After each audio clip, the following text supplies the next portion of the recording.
There are 5 things that are essential that matter in your business. And I'm going to give them to you now, and here's what's exciting. Every one of you can do this. Some of them you're already doing, but it will improve your life. Number 1, and they're not in order of priority. Number 1's not more important than number 3, but there are the 5 essentials of your business. And number 1 is personal growth. Your ability to develop yourself, for you to grow yourself, is absolutely essential. And the reason that it's important is because your business cannot get any bigger than you are. So when people say, well, how do I grow my business? I said, well, you grow your people. You cannot give what you do not have. But the moment that you personally grow yourself, you expand your potential for learning and for applying and helping others. So it all begins with you. So the first investment you ought to make in you is you, and that's not selfish at all. You make that investment in you, in personal growth and development, because if you get bigger, you can build a bigger team. You can build a better team. When you get better, your people get better. People do what people see. That's a fact. You see, my life was changed when I was in my middle 20s, and I had a mentor. We were having breakfast, and he asked me if I had a personal growth plan, and I did not. And he said to me, John, growth is not automatic. What he told me that day is, you don't automatically get better. You just automatically get older. Wow. How true that is. This is life-changing. And so I said, well, then I've got to find a personal plan for growth in my life. I've got to learn. I've got to grow myself. How am I going to do that? And for the next 6 months, I had asked my friends, do you have a personal growth plan? I had no friends that had a personal growth plan. And then I realized people go through life thinking that they will automatically get better if they just go to work every day. One of the things I'm passionate about teaching is how to live an intentional life. Because everything worthwhile in your life is uphill. Everything. Your dreams, they're all uphill. The hopes you've got, they're all up. They're all everything worthwhile. It's all uphill. It's all uphill. I shared with you that Margaret and I we've been married for 54 years. That's uphill. That's uphill. You don't coast to greatness. You never hear a successful person being interviewed and they ask him, how did you get to the top of the mountain? And you don't see that person say, oh my gosh. Ooh. Wow. I have no idea.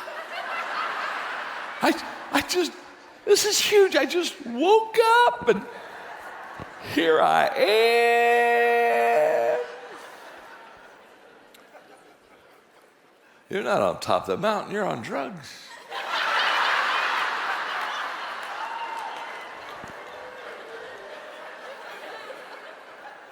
You only got here to the top intentionally. It's not an accident. No one ever drifted to a desired location. So here we go. You have to be intentional.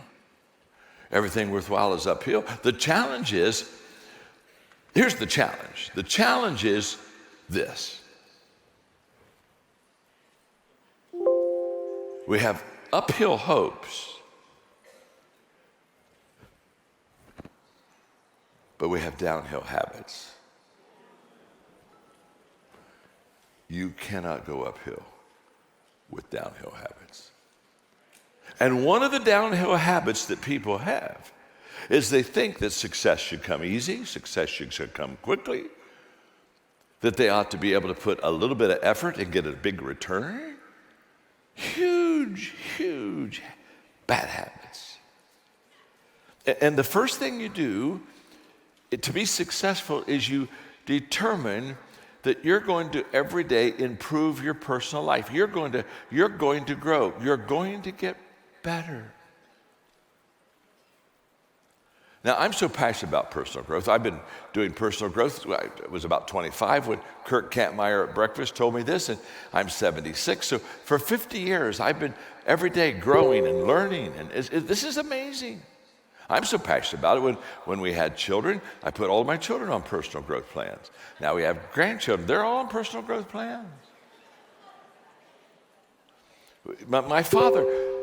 My father, when I was in the 7th grade, I'm the middle child. I have an older brother, younger sister. He put us on a personal growth plan. In the 7th grade, he looked at each one of us. He said, now, I'm going to require you to read 30 minutes a day. And I will select the books that you read. And I will pay you an allowance for reading books. And so he picked the books out. Whatever he bought the book for, that's what he paid us. And so from the 7th grade through high school, every day, my brother, myself, my sister, we're reading 30 minutes a day, all the great success books. By the time I graduated from college, I had read How to Win Friends and Influence People every year, 6 times, and I'd taken 2 Dale Carnegie courses. Now you have to understand, all my friends, they didn't get paid to read books. All my friends got paid to do chores. In fact, I went to my dad and said, you know, all my friends, they get allowance to do chores. I think that's a good idea, don't you?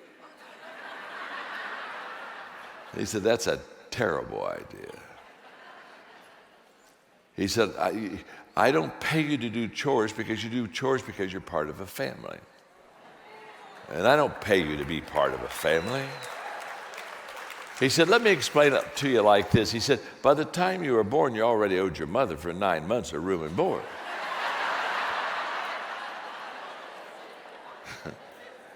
So he said, shut up and take out the garbage.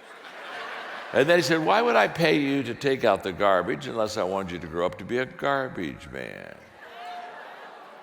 I put my money where my values are.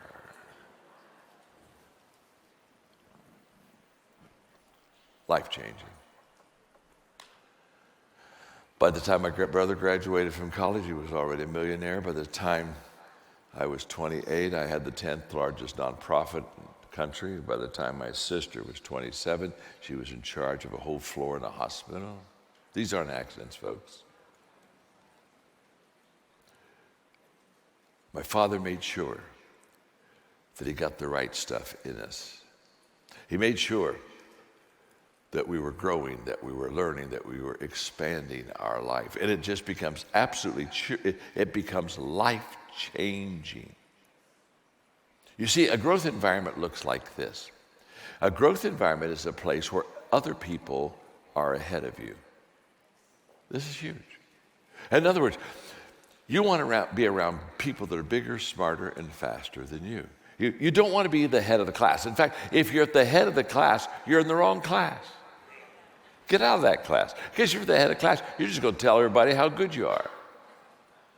So you always want to be around people that they're just, they're beyond you. They're ahead of you. A growth environment is a place where you're out of your comfort zone.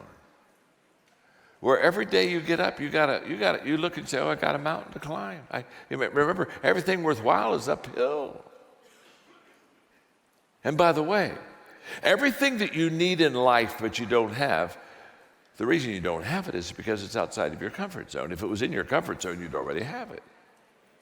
So you got to jump the fence. You got to do something you've never done before. You've got to go somewhere where you've never gone before.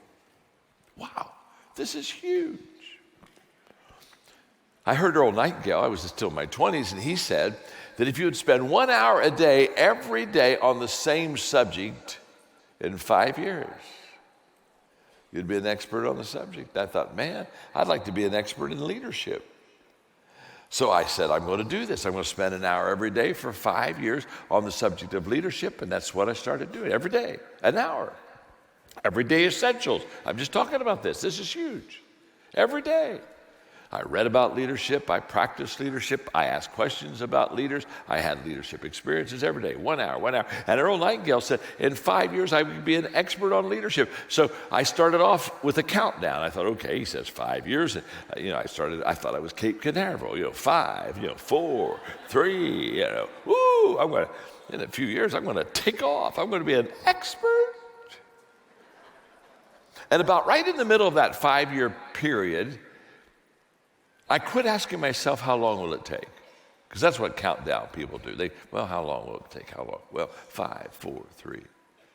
Because all of a sudden, the practice that I was having every day for 1 hour about leadership, I was beginning to learn to lead better, and I was starting to build a team, and people were starting to follow, and we were starting to build a business, and it was starting to get a lot better, and I saw I was growing, and I saw my people were growing because they were watching me lead, so they knew how to visually lead. And so about 3 years into this process, I quit asking, how long will it take? And I changed the question to, how far can I go? How far? How far can I go? And by the way, at the end of 5 years, I wasn't an expert on leadership. That was a trick. Because after 5 years, was I a better leader? Of course, but you see, if you grow, what you do is the more you grow, the more you know you don't know. And the more you know you don't know, the more you know you need to grow, because you don't know all you need to know. So you say, I know I need to know all I got to know, so I've got to grow so I know more. So the more you know, the more you always know you don't know. The only people that are experts are people that think they've arrived. This is huge.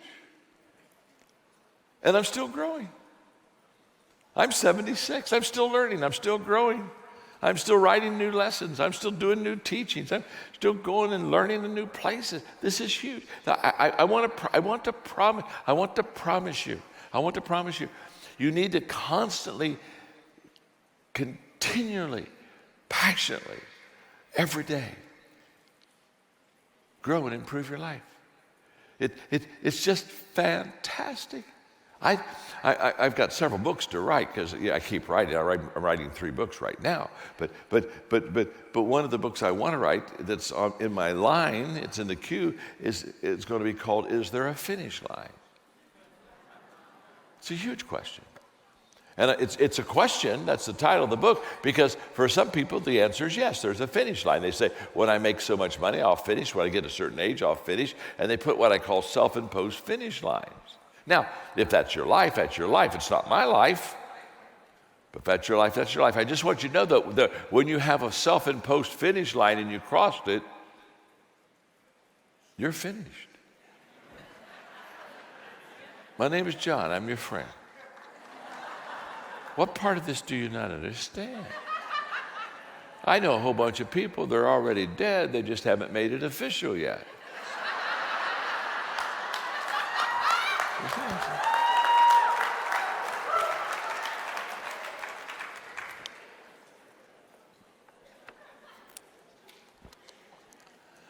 I was having lunch with my dad when he was 92. He worked full-time through his 95th year. And he said, we were having lunch, he said, look at me, son. He's 92. Always growing, always learning, always improving. At 92. He said, son, I've been thinking about it. He said, I think my best days are still ahead of me. He's 92. He's 92. I know people 22 who can't say that. You can only say your best days are ahead of you because if you're growing, because the only guarantee that tomorrow is going to get better than today is that you're growing today. So the first essential, we got 5 of them, but the first essential in your business is to continually grow, continually learn, continually develop. I wrote a book called The Power of 5. Everything I'm teaching, you can pick up out of that book. I'm sorry, we sent a QR code, but somehow it didn't get here, and so that you could get the book. But how do you get the book? I don't have a clue. Just go to our webpage and ask for The Power of 5. They'll get it to you. Okay, number 2. The second essential. Here we go. The second thing to build your business really well, growth not only matters, but connecting with people matters. You need to really get good at relationships. Relationships are the foundation of leadership.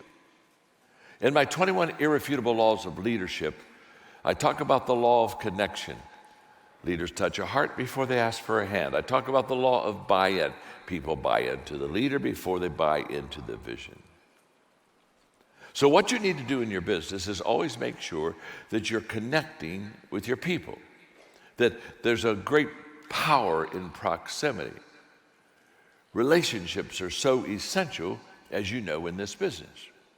So, how do I do that? There are many simple things that I teach in this area of connecting. The first thing I would just say to you very quickly is the fact that you've got to ask yourself, am I a plus in people's life or am I a minus? Okay? If you're a plus in people's lives, it means you add value to people. If you're a minus in people's lives, it means you suck life out of people.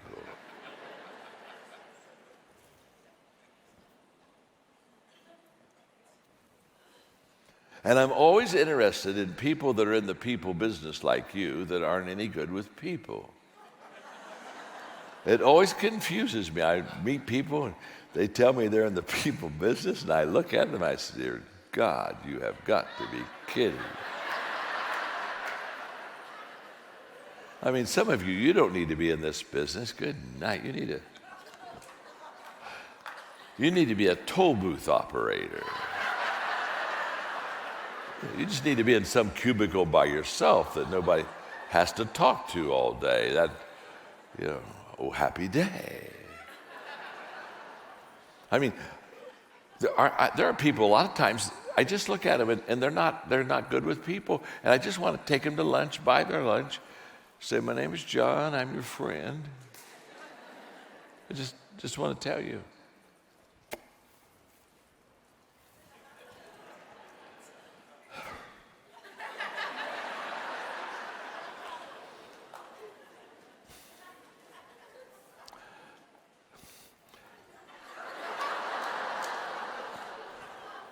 People don't like you.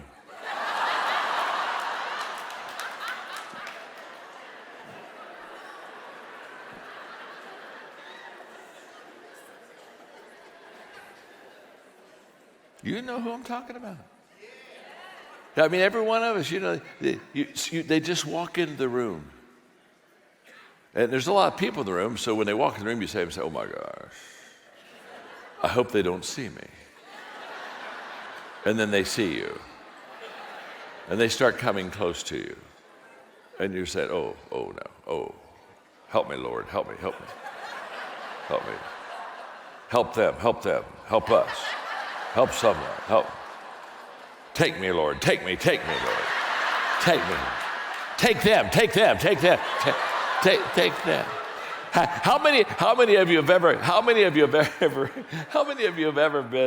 How many of you have been at, like, you're grocery shopping and you're pulling your cart and you get down to the end of the aisle and you look about 2 aisles over and you see somebody you don't want to see?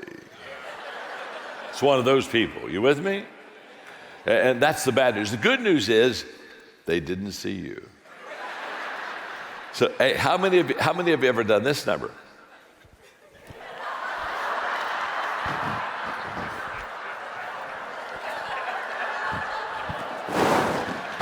How many of you ever hidden from somebody? Come on, talk to me. Come on, talk to me right now. Sure you have. How many of you are hiding from somebody right now? You just, huh?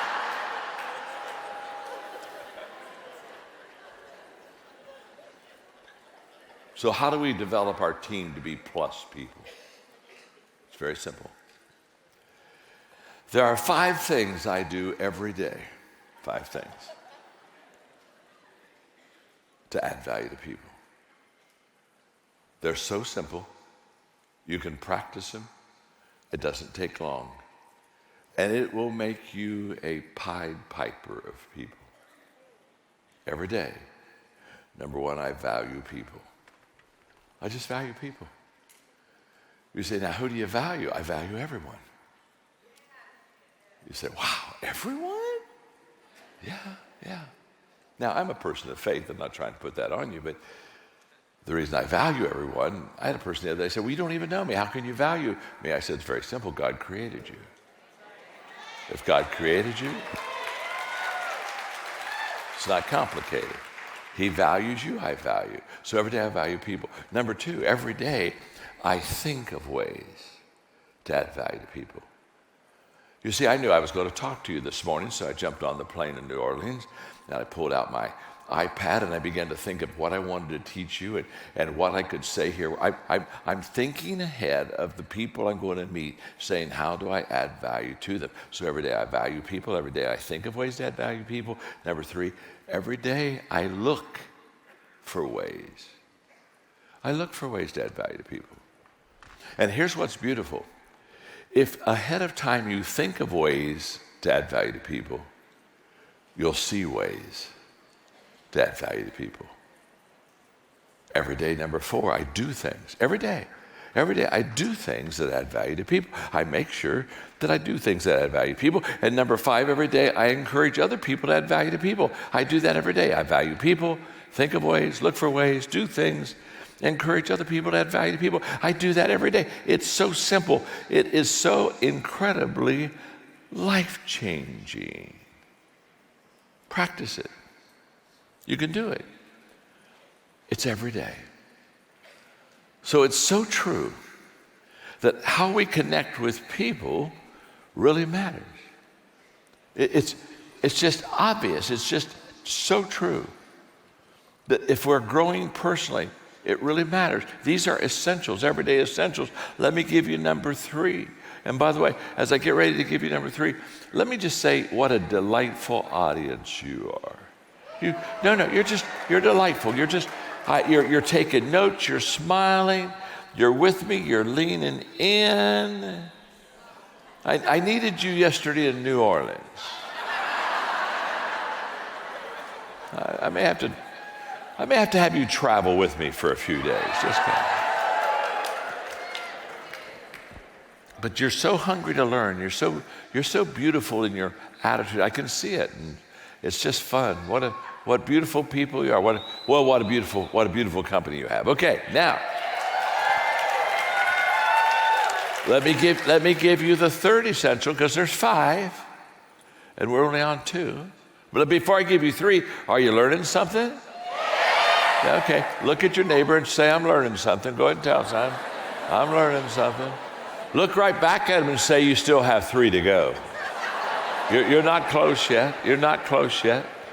Let's get a little closer. Number three, the third everyday essential is mindset. How I think, how you think. Mindset matters. This is huge. Wow. I am going to give you a book to order. This is a life-changing book. It's called How Successful People Think. I talk in this book about 11 ways that successful people think that are different than unsuccessful people. Because the greatest gap between successful and unsuccessful people is the mindset gap. How we think. It's absolutely huge, the difference in how we think about ourselves, how we think about what we're doing. For example,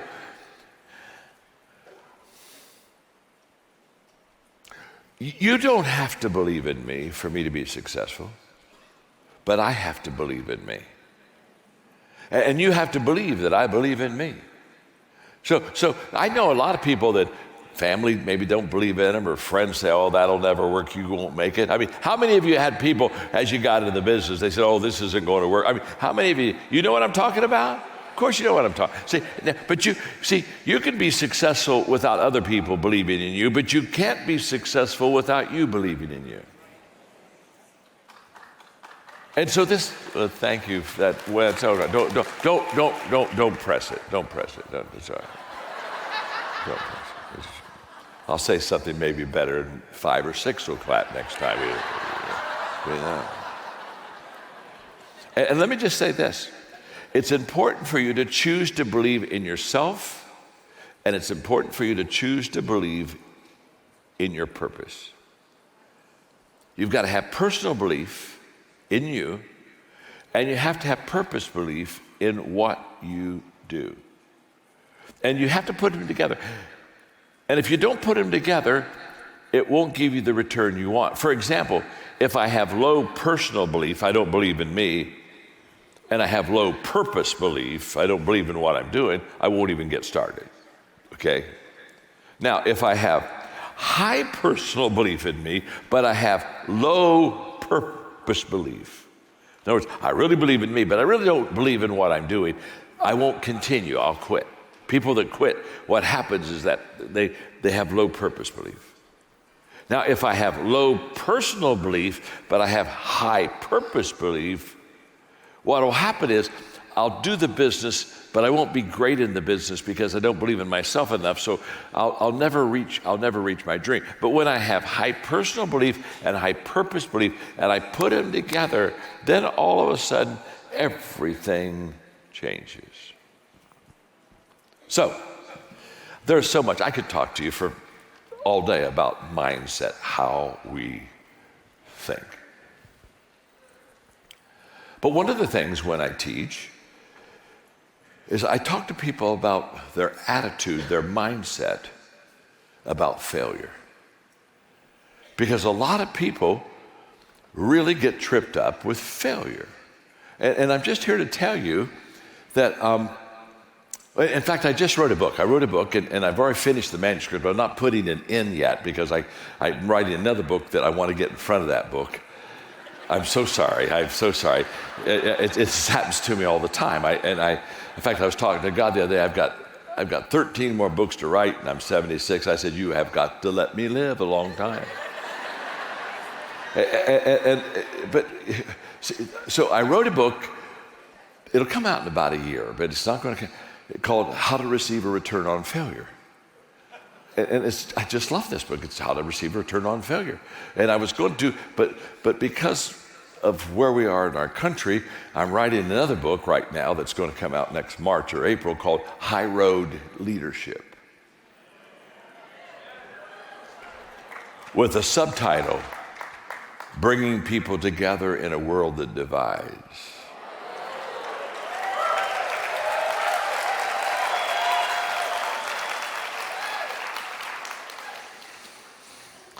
So I had to bump the return on failure.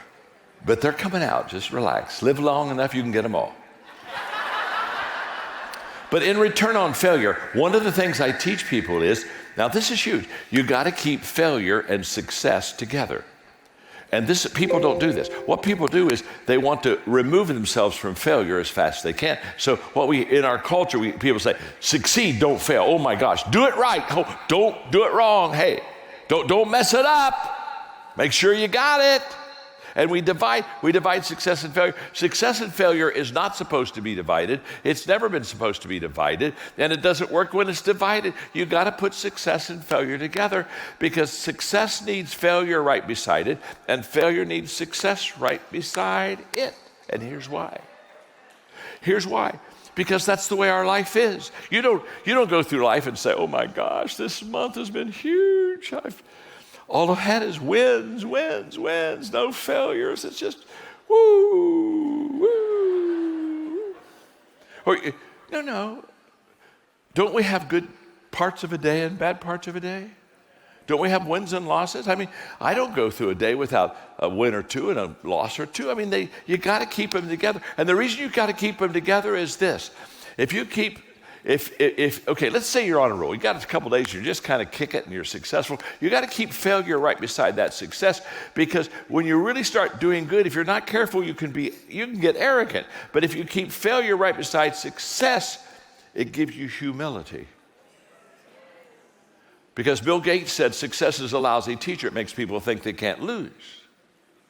You keep failure with your success, and you have a humility even in the middle of your success. And by the way, when you're not doing good and you're in the ditch and you're messing up and you're having some failures, you got to keep success right beside it, because if you keep success by your failure, it will give you resiliency. And you'll say, oh my gosh, this wasn't a real good day, but guess what? I'm going to get back up. I think I can do it again. Now, see, this is all about mindset. And it's so essential for you and me to always understand that the mindset that we have is a choice. That's why when people have a bad attitude, I never feel sorry for them. Dear Lord, they got a bad attitude. The only thing I think is I want to get away from them. Yeah. Because your attitude's a choice. You chose it. When my daughter Elizabeth, when she was growing up, she'd have a bad attitude. Dad, I said, baby, honey, you got a bad attitude today. You're kind of raining on our parade here. It's time for you to go to your room. Stay there. Only come out when you change it. I don't know how long you're going to stay, but we'll slide food under the door.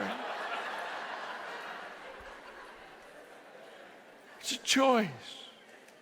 Attitude, mind, it's all a choice. Whatever attitude you have right now, you chose. That's why when people have bad attitude, I just look at them and say, change it. I had to. But the moment that you begin to understand that how the attitude just shapes everything in your life, it's huge. Okay, I'm so sorry. I got to go to number 4. You see this? What I'm giving you is like a 4-hour lecture. And I'm giving it to you in an hour, but I can because they told me you were smart. If I'd have done this in New Orleans, it would have been a 2-day seminar.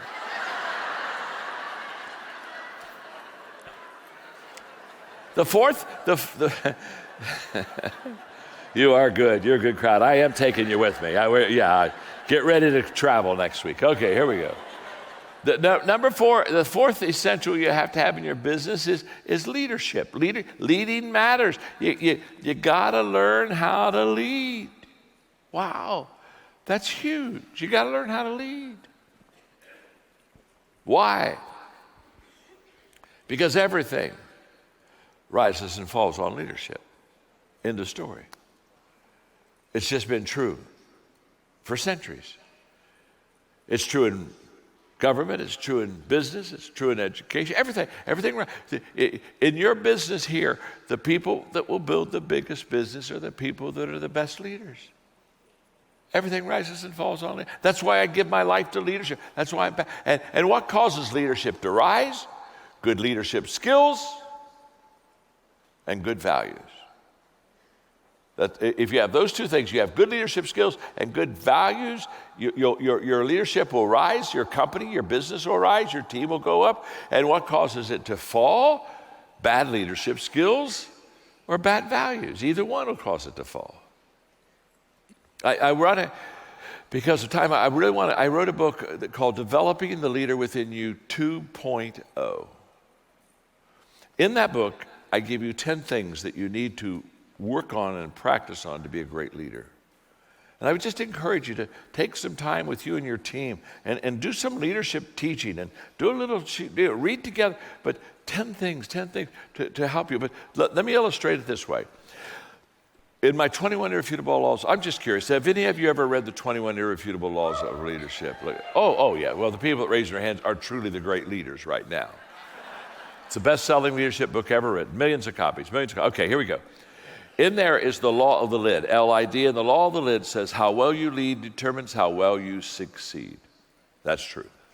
So let's say I'm an average leader. From a 1 to a 10, 1 being low, 10 being high, I'm an average, I'm a 5. So watch me very carefully. So I'm an average leader, so this hand represents my leadership lid. I'm a 5, which means I have the ability to take my team to a 5. Now, if this is my leadership lid and this is my team or my business, what that means is I'll get to this level, this lid, and I can't go any higher. So if I'm a 5 leader, I'll have a kind of like a 4 organization. Doesn't matter what company you're in. Doesn't matter what direct market. Doesn't matter. That stuff doesn't matter at all. If you're a 5 here, you'll be a 5 somewhere else. You're a 5. So if I'm a 5, I'll be a 4. Now, when I do Q&A, sometimes people ask me the question, they'll say, John, are leaders born? And whenever they ask me the question, our leaders board, I always give them the same answer. Of course they are. Think about that question.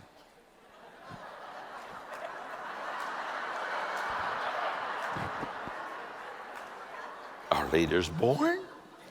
I think so. I've never met an unborn leader. Don't particularly want to. Thank you very much. Now, what they're asking, they're not asking are leaders born. They're asking are that when people are born, are some of them people they got it, and if they got it, they go to the front of the line, and if they don't got it, they go to the back of the line. That's what they're asking. Now, here's what's incredible. You can learn to lead. You can improve your leadership. You can improve your leadership. I know that. We have the largest leadership training company in the world. We've trained 6 million leaders in every country in the world. I got this down. So if you're a 5 as a leader, but you start to grow as a leader, you can take your lid from a 5 to a 6 to a 7. Maybe you can get it up in a couple years to an 8. Now, the moment you lift the lid of your leadership team, what do you do for your business? They just go from a 4 to a 5 to a 6. You see, you lift your lid to build your business. The better you lead, the more that you can get accomplished. Oh, you got it. You're so smart. I got to give you number 5. The reason I've got to give you number 5 is my time's up.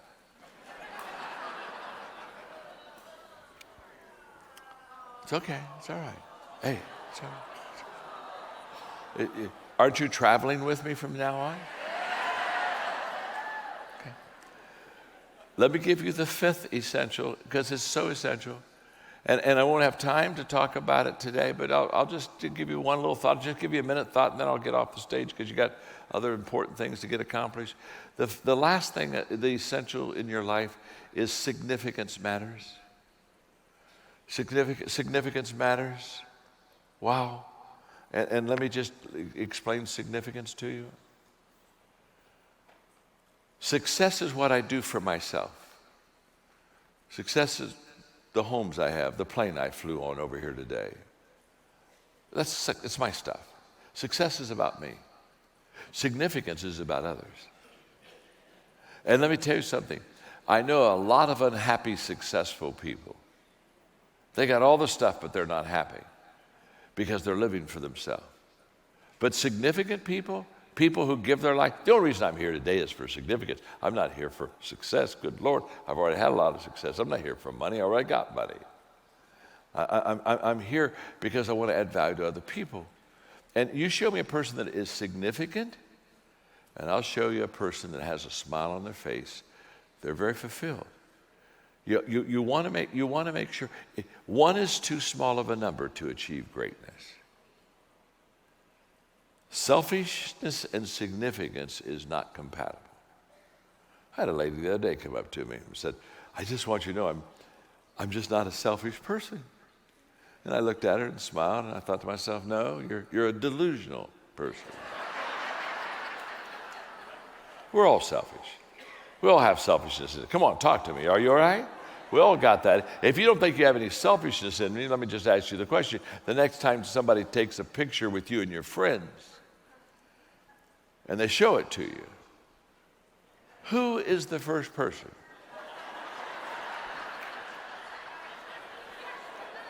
That you look for? And if you look good, you say, oh my gosh, great picture. Hey, send that to me. And if you don't look good, you say, oh, do it again, do it again, do it again, do it again, do it again, do it again. Of course. But for you and I to live our life for a bigger cause than ourselves gives us significance. And that's what I would wish for you. I would wish you all the success in the world. That's why I came. But when you get that success, it's not about you. It's all about others. And do remember this. My name is John, and I'm your friend. Thank you much.